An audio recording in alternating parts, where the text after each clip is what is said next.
Alors que nous avons trois blocs bien distincts, bien différents, avec des opinions bien tranchées, en quête de Premier ministre, nous nous rendons compte que l'un des blocs, et je parle essentiellement du nouveau Front populaire, a déjà des problèmes internes. Donc on vient de découvrir que des ex-insoumis, on a l'impression qu'il y a une insoumission dans la France insoumise, comme Clémentine Autain et François Ruffin, ont envoyé une lettre aujourd'hui au Parti communiste, aux écologistes et aussi aux membres de Génération pour leur proposer de quoi? Faire quoi? Eh bien, rivaliser avec les Insoumis et le Parti socialiste dans la prochaine Assemblée.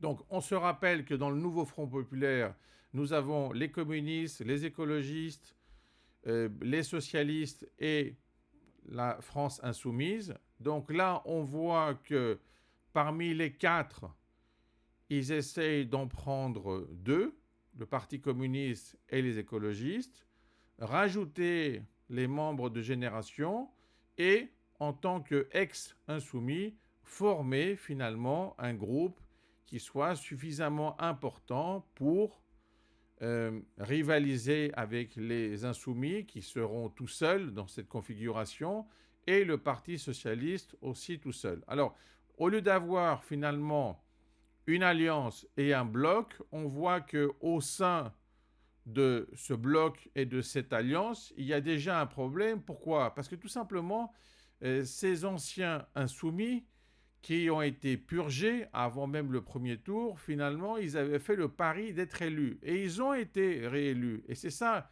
qui est profondément marquant dans cette histoire, c'est qu'on a l'impression que dans la France insoumise, il y a une sorte de dictature qui a purgé ceux qui voulaient se différencier d'une approche peut-être trotskiste. Et finalement, en les rejetant, elle a créé de nouveaux députés qui sont des ex-insoumis qui maintenant vont à l'encontre des anciens et des insoumis de maintenant.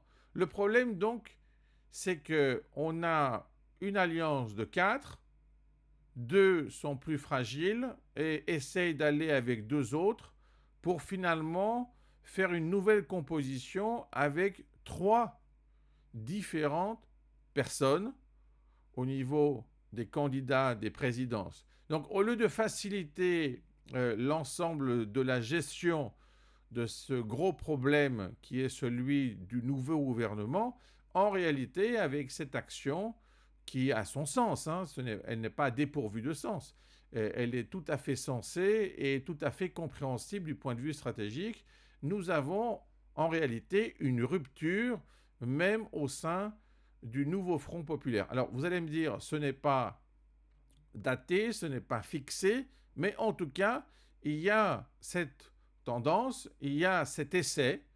On verra s'il va se transformer, on verra comment les choses vont évoluer. En tout cas, ce qui est clair, c'est que même si les gens ont réussi finalement à adopter 150 mesures en quelques jours, on voit que le choix du Premier ministre et la création du gouvernement n'est pas si facile, même au sein d'une alliance.